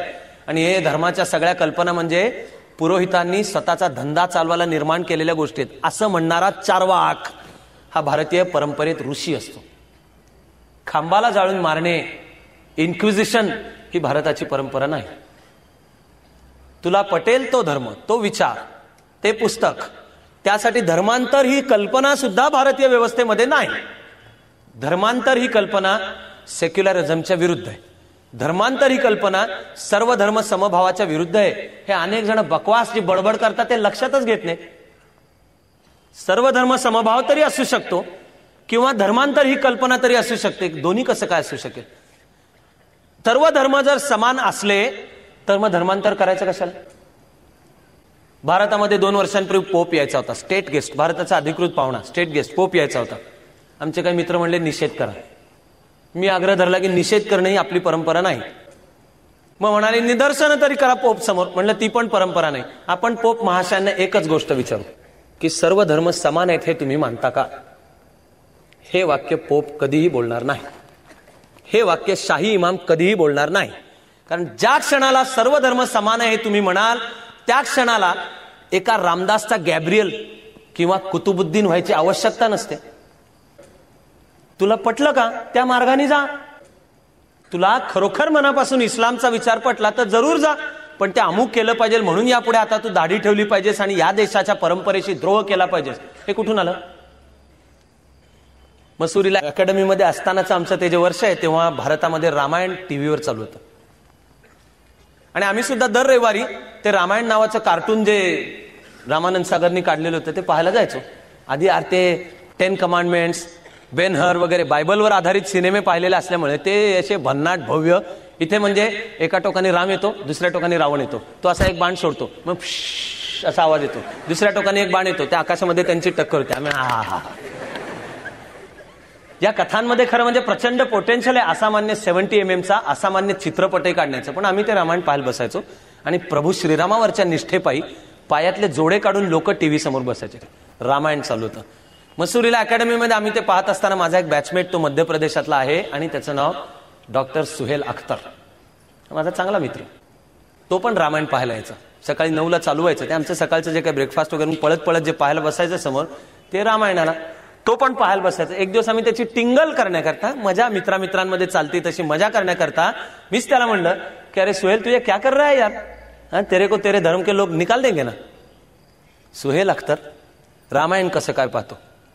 तर माझ्या बोलण्यातला जो मजा होती त्या भागाकडे दुर्लक्ष करून सुहेल अख्तर म्हणाला की अविनाश ऐसा सवाल क्यों कर रहे हो, रामायण महाभारत क्या मेरी विरासत नहीं है? भारतातल्या इस्लामची परंपरा ही 714 चालू होणार म्हणजे राजा दाहिर मोहम्मद बिन कासिम का 622 म्हणजे पैगंबर साहेबांनी जिथे कुराण सांगणं चालू केलं. का मी धर्माने असू शकतो मुसलमान, कारण मला पटलं, मान्य आहे त्या मार्गाने, पण माझी परंपरा वेद उपनिषदांची परंपरा आहे हे म्हणायला इंडोनेशियाला सुद्धा बाधा येत नाही बरं का. इंडोनेशिया हा जगातला सर्वात जास्ती संख्येने मुस्लिम असलेला देश आहे. इंडोनेशियाच्या संसदेच्या आवारात द्रोणाचार्यांचा पुतळा आहे. इंडोनेशियातले अनेक नावं हिंदू वाटणारी नावं असतात. सुकार्णोपुत्री मेघावती सकट. इंडोनेशियाच्या जी सिव्हिल एव्हिएशन विमान सेवा आहे तिचं नाव आहे गरुडा एअरलाइन्स. त्यांनी इस्लाम खतरे में येतो काय तिथे? मी या देशात आहे, या देशाची मूळ परंपरा, आम्हाला उदार आणि सहिष्णुत्व सर्व मान्य. सावरकरांनी शब्द वापरलाय खरं म्हणजे सद्गुण विकृती. म्हणजे ते सहिष्णुतेला सद्गुणच म्हणतात, पण देशाला सांगत राहिले की अरे बाबांनो जरा शहाणे व्हा कधीतरी. ती सहिष्णुताच टिकवायची असेल तर आम्ही एकसंध, एकात्म आणि संघटित होणं आवश्यक आहे. त्या सावरकरांना आजपर्यंत ठरवलं जातं जातीयतावादी, संकुचित. पण मला सहिष्णू पद्धतीने मला जो ज्याचा जसा विचार पटेल तशा मार्गाने मी जाईन, याच्या एवढी भारताशिवाय दुसरी विचारधारा जगाच्या पाठीवर नाही. विवेकानंदांनी 11 सप्टेंबर 1893 जगाला ज्या विचारांची, वेदांतामधून जन्म घेणारा सहिष्णू विचार, एकम सद विप्राह बहुधा वदंती, याची जाणीव करून दिली. आसनं, प्राणायाम, योग पटलं का? ध्यान धारणा पटलं का? कर. त्याला नाव नाही बदलायला लागत, त्याला रिच्युअल्स, त्याला कर्मकांड वेगळं नाही कर. तुला पटलं ना मनापासून, तुला कर. तुला स्वामी समर्थ पटले त्यांच्या मागे जा, तुला श्री श्री रविशंकर पटले त्यांच्या मागे जा, तुला चारवाक पटला त्याच्या मागे जा, कार्ल मार्क्स पटला त्याच्या मागे जा. भारतीय जाणीवाचा एक अंतिम साक्षात्कार हा आहे की सर्व मानवी प्रवास अंतिमतः एका मुक्कामावर पोहोचणार आहेत. आपल्या वाटा वेगळ्या आहेत. वाटा वेगळ्या म्हणून एकमेकांचे शत्रू असण्याचं कारण नाही. या देशाच्या इतिहासाचा अभ्यास करताना अकबर हा एक थोर सम्राट, पण अकबर आणि राणा प्रताप या लढाईमध्ये, शिवाजी आणि औरंगजेब या लढाईमध्ये, आणि गुरु गोविंद सिंग आणि मुघल या लढाईमध्ये मी कोणाच्या बाजूचा? मला माहिती आहे की मी शिवाजी, राणा प्रताप आणि गुरु गोविंद सिंग यांच्या बाजूचा. त्याला म्हणायचं सावरकरांनी मांडलेलं हिंदुत्व. त्यामध्ये द्वेषाला जागा नाहीये, त्यामध्ये जाळपोळ लुटालुटीला जागा नाहीये. मुस्लिमांचा मतदानाचा हक्क काढून घ्या असं सावरकर कुठेही कधीही म्हटलेले नाही. खोटा प्रचार लादायचा, अभ्यास निश्चित करायचा नाही आणि त्याच्या आधारावर धरून ठोकायचं. आमच्याच मित्रांमधला आज महाराष्ट्राच्या सार्वजनिक जीवनात ज्याचं बऱ्यापैकी नाव आहे, पण तो वेगळ्या विचारधारेतला कार्यकर्ता आहे. त्यांनी हे व्याख्यानमालेचं सगळं ऐकल्यानंतर आमच्या एका दुसऱ्या जाणकार मित्रापाशी प्रश्न उपस्थित केला की गांधीजी आणि सावरकर कसे काय बरोबर असू शकतात? याचा काही अभ्यासच नाहीये. गांधीजी आणि सावरकरांची आधी एकदा ब्रिटनमध्ये सुद्धा भेट झाली होती. हे गांधीजींनी लिहून ठेवले. सावरकरांचं एक भाषण ऐकायला ते होते आणि सावरकर किती असामान्य वक्ता होते ही भेट झालेली होती. मगाशी मी सांगितलंच की सावरकरांना अंदमानहून सोडा ही मागणी सातत्याने गांधीजींनी केलेली. सावरकर सुटल्यानंतर सुद्धा मूळ स्थानबद्धता ठरली होती 5 वर्षाची, म्हणजे ती 1929 मध्ये संपाला होतं. ते ब्रिटिशांनी वाढवत वाढवत जवळजवळ 1937 पर्यंत लांबवलं.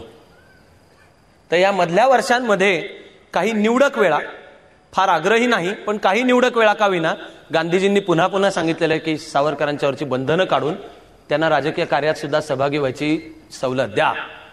ऐकण्याजोगा एक भन्नाट किस्सा आहे.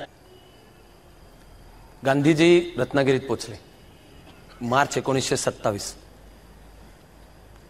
सावरकर त्यावेळेला रत्नागिरी स्थानबद्धतेत होते. गांधीजींनी इच्छा व्यक्त केली की मला सावरकरांना भेटायचंय. सावरकर म्हणले मला नाही भेटायचं. आमचा मराठी बाणा आणि विचारांचा विरोध तर होताच. गांधीजींची अहिंसा सावरकरांना अजिबात मंजूर नव्हती. हाय आमचं राष्ट्र दुबळं होऊन बसेल असं एक गाल पुढे केल्यावर दुसऱ्या गालावर थप्पड काय मारा. सावरकर आणि सावरकर सांगत होते ती योद्धा परंपरा होती. एक गालात थोबाडीत मारली तर जो मारतो त्याचे दोन्ही थोबाड फोडा. आणि इथे गांधी बाबा सांगतोय पंचा गुंडाळलेला एक घड्याळ लटकवून असे की and the meek shall inherit the earth, Bible मधलं प्रिन्सिपल आहे. त्यामुळे दुसरा गाल पुढे करा. राग होता, या देशाला तुम्ही चुकीच्या वाटेवर घेऊन जातात असं सावरकरांचं प्रामाणिक म्हणणं होतं. गांधीजींचं प्रामाणिक म्हणणं होतं की मी सांगतोय तो रस्ता योग्य आहे. सावरकरही थोर आहेत पण त्यांचा रस्ता मला मान्य नाही. गांधीजी रत्नागिरीत आले आणि त्यांनी इच्छा व्यक्त केली की मला सावरकरांना भेटायचंय. सावरकर म्हणले मला भेटायचं नाही. गांधीजींची रत्नागिरीमध्ये जाहीर सभा झाली. रत्नागिरीतलं पटवर्धन हायस्कूल म्हणून आहे, ते जुनं आहे, 125-150 वर्षापूर्वीचं आहे. त्याचं खेळाचं मैदान समुद्राच्या काठावर आहे. त्या मैदानात गांधीजींची सभा झाली. गांधीजींनी सभा काय बोलून सुरुवात केली? गांधीजी म्हणाले मला रत्नागिरीचं आकर्षण 3 गोष्टींकरता.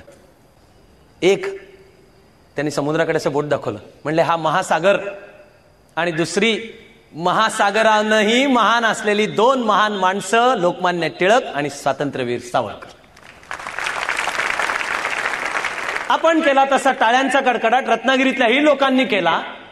2-4 कार्यकर्ते पळत पळत गेले आणि त्यांनी सावरकरांना सांगितलं की अहो तो म्हातारा असं असं म्हणतो.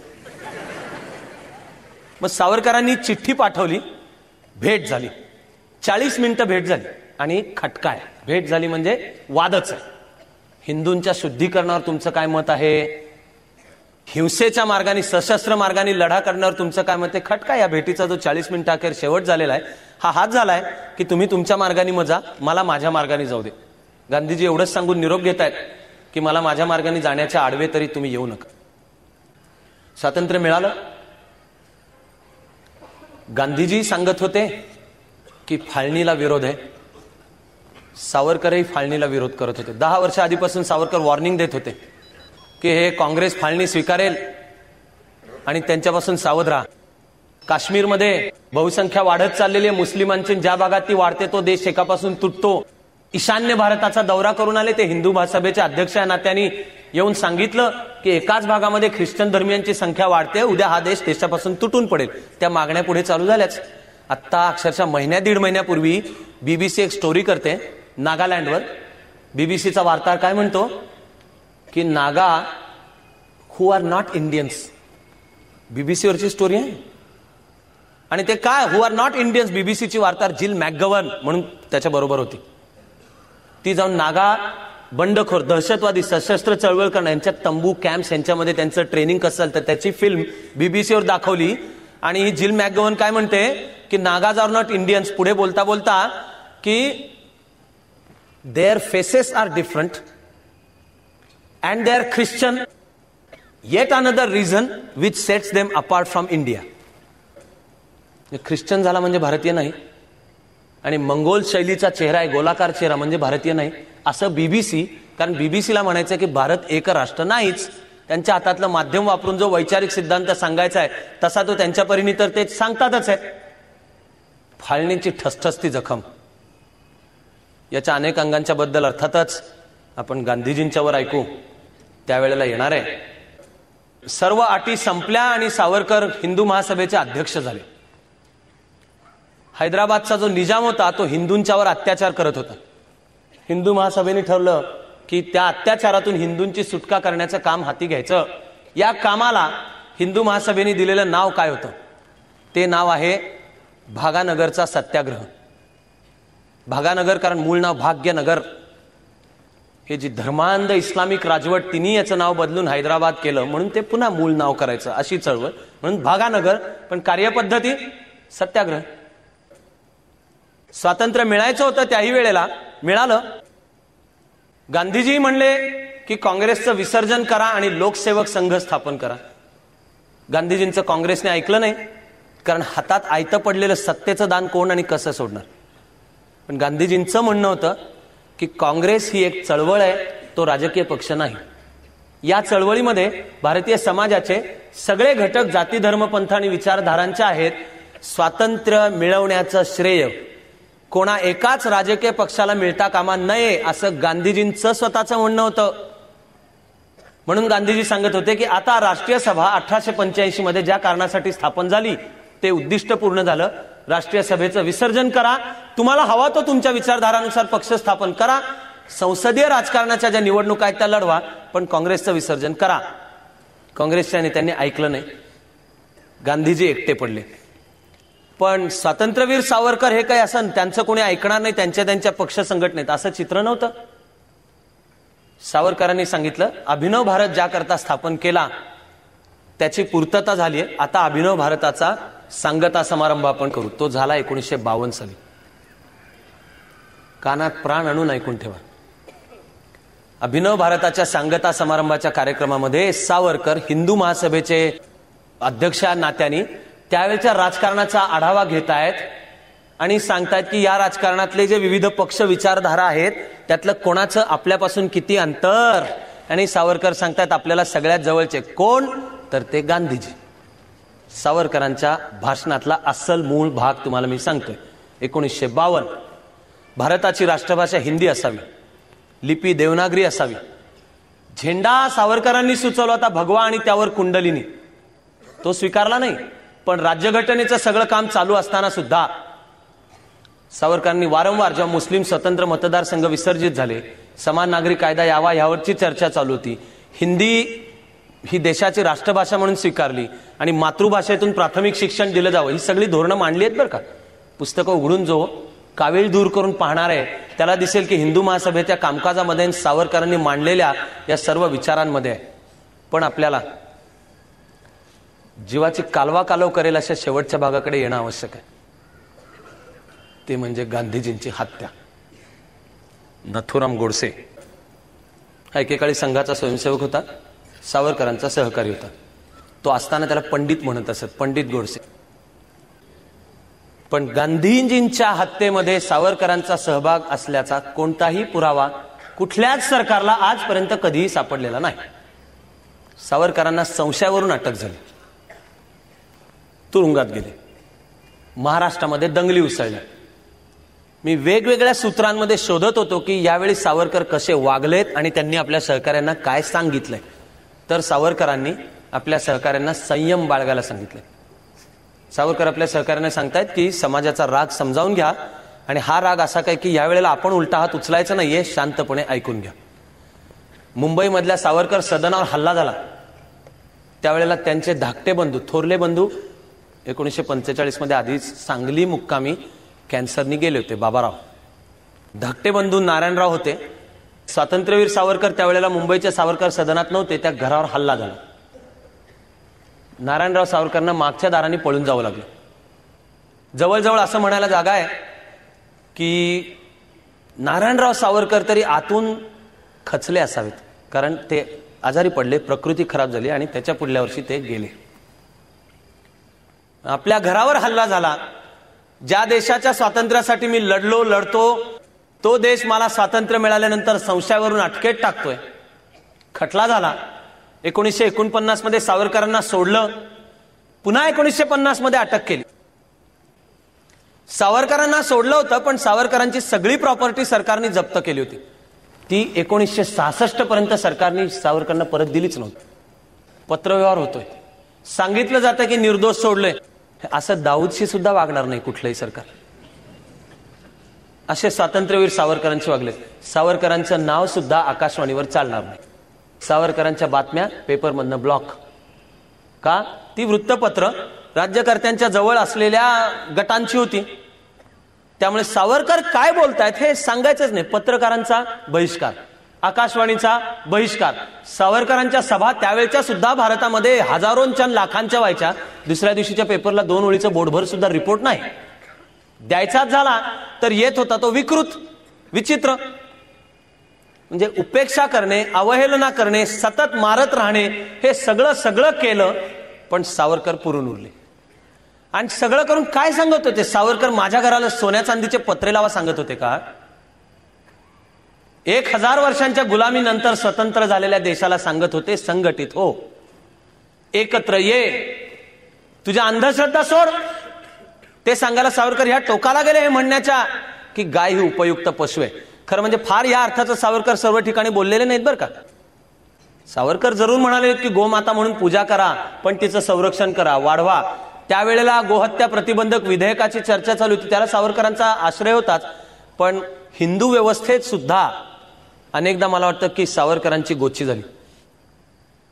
एकीकडे विज्ञाननिष्ठ निबंध, सामाजिक समता, अंधश्रद्धा दूर करणे हे सगळं पाहावं तर सावरकर अत्याधुनिकातल्या अत्याधुनिक समाजाला गुरु वाटले पाहिजेत. पण तसं ज्यांनी म्हणायचं त्यांना तो सावरकरांच्या विचारातला हिंदुत्व हा शब्द ऐकला की त्यांच्या अंगावर झुरळ पडायचा. जे हिंदुत्वाच्या नावाने प्रेरित होतात त्यांचं सगळ्यांचं जगणं, वागणं, बोलणं ही समता, विज्ञाननिष्ठा याला सगळ्याला सुसंगत आहेच असं म्हणायला जागा आहे का? दुर्दैवाने नाही. सावरकर एकटे पडले. महान द्रष्टा असलेला आपण प्रेषित आहोत, प्रॉफेट, याची ज्यांना खात्रीच होती असे सावरकर त्या समकालीन तरी एकटे पडले. मला अनेकदा वाटत राहतं मग की अंदमानच्या 11 वर्षांचा त्यांच्यावर काही परिणाम झाला असेल का? एकांतवास, प्रकृती, एकांडेपणा स्वभावातला. फाळणीच्या काळात श्यामाप्रसाद मुखर्जी हिंदू महासभेचे सदस्य वरिष्ठ कार्यकर्ते होते. त्यांच्या नेतृत्वाखाली हिंदू महासभा म्हणते की रस्त्यावर उतरून निदर्शनं करू. का नाही केली हिंदू महासभेने? आपल्यापाशी उत्तर नाही.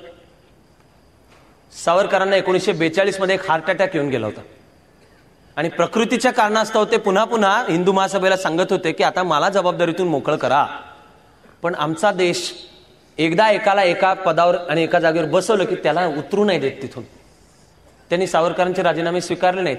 तुमच्याशिवाय पर्याय नाही. सावरकर सांगतायत की भारत काही एवढा लहान देश नाहीये की एका व्यक्ती वाचून अडेल. थकलोय, शरीराने थकलेत. अंदमानची 11 वर्ष काढल्यानंतर आणि शिवाय रत्नागिरीची स्थानबद्धता. सावरकर सांगतात मला जबाबदारीतून मुक्त करा. नाही करण्यात आलं. त्यातून वर तुरुंगवास. थोरला भाऊ गेला.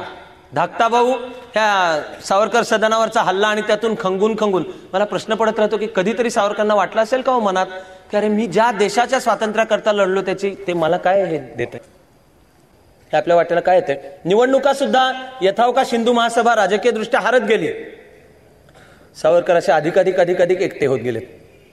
मग काही प्रमाणात तुम्हाला आश्चर्य वाटेल असं सुद्धा दुर्दैवानी सावरकरांच्या वर्तणुकीत आहे. ते म्हणजे ते भेटतच नसत स्वातंत्र्यानंतर कोणाला.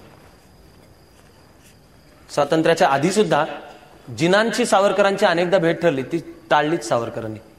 गांधीजी त्या जिना हाऊसवर जाऊन राहिले मुंबईतल्या 3 आठवडे.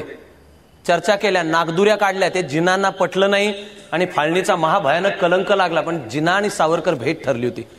सावरकरांचं जणू मोहम्मद अली जिनांनी ऐकलं असतं असं म्हणण्याचं काही कारण नाही, पण सावरकरांनी भेटच टाळली. स्वातंत्र्य मिळाल्यावरही पुढे ज्या 51 मोठ्या माणसांच्या भेटी सावरकरांनी टाळल्याच, अशांची नावं आश्चर्य वाटावं अशी मोठी आहेत. त्यात श्यामाप्रसाद मुखर्जी आहेत, त्यामध्ये गोळवलकर गुरुजी आहेत. ताटकळत गोळवलकर गुरुजींना सावरकरांनी काही वेळ ठेवलं, भेटच झाली नाही. मग नंतर एकदा त्याच्यानंतर भेट झाली. ते सरसंघचालक होते. सावरकरांनी त्यांना ताटकळत ठेवले. मिर्झा अब्बास म्हणून एक सहकारी होता, तो भेटायला आला. त्याला दारावरनं गुरख्यानीच, कारण त्याला तशा सूचना होत्या. एक राम हरी म्हणून तुरुंगातला कैदी होता. त्यांनी सावरकरांच्या सगळ्या कविता पाठ केल्या होत्या. एका सार्वजनिक कार्यक्रमात त्यांनी त्या म्हणून दाखवल्या होत्या सावरकरांच्या उपस्थितीत. त्यानंतर हा राम हरी म्हणत होता की मला सावरकरांना भेटू द्यात. त्यालाही त्याच्या गुरख्याने हाकलून दिलं. लंडन मधले सावरकरांचे सहकारी MPT आचार्य यांची पुढे दैना झाली. गरिबीमध्ये, विपन्नावस्थेमध्ये ते मुंबईत आले. एकदा सावरकरांना भेटले. MPT आचार्य यांच्याकरता सावरकरांनी काही केलं नाही. सावरकरांचे अंगरक्षक आणि जवळचे सहकारी स्वीय सचिव म्हणावेत असे आप्पा कासार आणि गजाननराव दामले हेही नंतरच्या काळात सावरकरांना भेटले. त्यांना सावरकरांनी सांगितलं तुमचं काय ते तुमचे तुम्ही बघा, तुमची काळजी घ्यायची माझी कुवत नाही, माझी क्षमता नाही. मला वाटत आलं की सगळ्यात आश्चर्यकारक खरं म्हणाल तर एक छोटा आणि कदाचित काही प्रमाणात खास मराठी मेंदूचा प्रसंग म्हणायला हरकत नाही असा एक दुःखद प्रसंग आहे. हिंदू महासभेला उद्योगपती बिर्ला सुद्धा मदत करत असत, आर्थिक मदत करत असत. ती करण्याच्या काळामध्ये एकदा बिर्लांनी सावरकरांना एक पत्र पाठवून कळवलं की तुमच्या सार्वजनिक भाषणात एवढा फक्त उल्लेख तर करा की काँग्रेस आणि गांधीजी हरिजनोद्धाराचं जे काम करतायत ते चांगलं आहे, त्यावर तर तुमचं एकमत आहे, तेवढा उल्लेख करा. तर सावरकरांनी रागून बिर्लांना पत्र पाठवलंय की तुम्ही मला पैसे देता म्हणजे काय, तुम्ही सांगाल ते बोलाव का, यापुढे पैसे पाठवणं बंद करून टाका. बिर्लांनी हिंदू महासभेला पैसा पाठवणंच बंद केलं. हा एकांडेपणा सावरकरांना झोपेचा प्रॉब्लेम होता. झोपेच्या गोळ्या घेऊन झोपावं लागायचं. कणाकणानी क्षणाक्षणांनी असेल का मनात निर्माण झालेली खिन्नता इतिहासाला माहिती नाही, इतिहासात नोंद नाही. ते अर्थव्यवस्थेची उडणारी दैना पाहत असतील, त्यांना जे प्रबळ राष्ट्र व्हायला पाहिजे ते उलट पिछाट होते पाहत असतील. 62च्या युद्धामध्ये जी दैना झाली त्यांनी त्या सावरकरांचा आत्मा कळवळला असेल. अंतिमतः 65च्या पाकिस्तानवरच्या युद्धानंतरच सावरकरांनी ठरवलं की माझं जीवित कर्तव्य आता पूर्ण झालं. वय वर्ष 83 आणि त्यांनी ठरवलं प्रायोपवेशन करून आपण प्राणत्याग करायचा. सावरकरांनी संयुक्त महाराष्ट्र चळवळीला सपोर्ट दिलाय. सावरकरांच्या भाषणातलं वाक्य आहे की यशवंतराव चव्हाण हा मर्द मराठा आहे, त्याच्या नेतृत्वाखाली महाराष्ट्राची प्रगती होईल. यशवंतराव चव्हाणांनाही त्यांच्या तरुण वयात सावरकरांना भेटण्याची उत्सुकता होती. महाराष्ट्रामध्ये सैनिकी शाळा निघायला सुरुवात झाली ते प्रथम यशवंतराव चव्हाण मुख्यमंत्री असण्याच्या काळात. मग चीनमधल्या फटक्यानंतर ते संरक्षण मंत्री म्हणून दिल्लीमध्ये निघाले त्याचं वर्णन करण्यात आलं होतं. सह्याद्री हिमालयाच्या मदतीला निघाला. 65च्या युद्धात भारत आणि पाकिस्तानला चोपला. स्वातंत्र्यवीरांना वाटलं आपलं आयुष्याची इति कर्तव्यतान हे इथपर्यंत आलो होतं. 4 फेब्रुवारी 1966ला घोषणा करून सावरकरांनी प्रायोपवेशनाला सुरुवात केली. सुरुवातीला आपण म्हणालो तसा हा आधुनिक भारतातला दधीची ऋषी, त्याच्या विचारांचा, त्याच्या कार्याचा वारसा आपल्यापाशी आहे. मला वाटत आलं की सर्व वारशाबरोबर एरवी जे खूप प्रसिद्ध गाणं आहे त्यातल्या आपण 2 ओळी जरी लक्षात ठेवल्या तरी आता आपण म्हणणार आहोत ती प्रार्थना सार्थकी लागणार आहे. सावरकरांच्या 2 ओळी आहेत. गुण सुमने मी वेचियली या भावे की तिने सुगंधा घ्यावे. ती म्हणजे मातृभूमी आहे. मी गुण मिळवले, मी तडफदार, तेजस्वी, बॅरिस्टर, वक्ता, कवी, लेखक, पण हे सगळं कशासाठी? की तिने सुगंधा घ्यावे. जरी उद्धरणी व्ययन तिच्या हो साचा, हा व्यर्थ भार विद्येचा. मी BA झालो, LLB झालो, शिकलो, स्कॉलरशिप मिळालो, माझ्या या देशाचा उद्धार करायला जर माझ्या परीने माझ्याकडनं काम होत नसेल तर काय करायचंय? तरी हा व्यर्थ भार विद्येचा. आता आपण सगळे मिळून जे नव्या भारताचं स्वप्न पुन्हा एकदा म्हणू तेव्हा सावरकरांच्या ओळी गुणगुणत म्हणलो तर आपलं जीवन सार्थक आहे. नव्या वैभवाचीच स्वप्ने सजावी, नव्या वैभवाचीच स्वप्ने सजावी. मनी हास्य लेऊन मुक्ती जगावी, मनी हास्य लेऊन मुक्ती जगावी. हवी फक्त उन्मुक्त निर्माण शक्ती, हवी फक्त उन्मुक्त निर्माण शक्ती. नवी ध्येय आसक्त प्रल्हाद भक्ती, नवी ध्येय आसक्त प्रल्हाद भक्ती. हवी फक्त उन्मुक्त निर्माण शक्ती, हवी फक्त उन्मुक्त निर्माण शक्ती. नवी ध्येय आसक्त प्रल्हाद भक्ती, नवी ध्येय आसक्त प्रल्हाद भक्ती. अहंता गळावी अभंगास म्हणता, अहंता गळावी अभंगास म्हणता. तपस्येत तल्लीन आतून होता, तपस्येत तल्लीन आतून होता. प्रतिभे समस्तीत आकार यावे, प्रतिभे समस्तीत आकार यावे. पुरी उत्तमाचेच ओंकार गावे, पुरी उत्तमाचेच ओंकार गावे. हवी फक्त उन्मुक्त निर्माण शक्ती, हवी फक्त उन्मुक्त निर्माण शक्ती. नवी ध्येय आसक्त प्रल्हाद भक्ती, नवी ध्येय आसक्त प्रल्हाद भक्ती. जरी एक अश्रू पुसायास आला, जरी एक अश्रू पुसायास आला. तरी जन्म काहीच कामास आला, तरी जन्म काहीच कामास आला. जरी अश्रू विस्फोट होऊन सजला, जरी अश्रू विस्फोट होऊन सजला. तरी मुक्त ज्वालामुखी जन्म झाला, तरी मुक्त ज्वालामुखी जन्म झाला. हवी फक्त उन्मुक्त निर्माण शक्ती, हवी फक्त उन्मुक्त निर्माण शक्ती. नवी ध्येय आसक्त प्रल्हाद भक्ती, नवी ध्येय आसक्त प्रल्हाद भक्ती. नवी ध्येय आसक्त प्रल्हाद भक्ती, नवी ध्येय आसक्त प्रल्हाद भक्ती. नवी ध्येय आसक्त प्रल्हाद भक्ती, नवी ध्येय आसक्त प्रल्हाद भक्ती.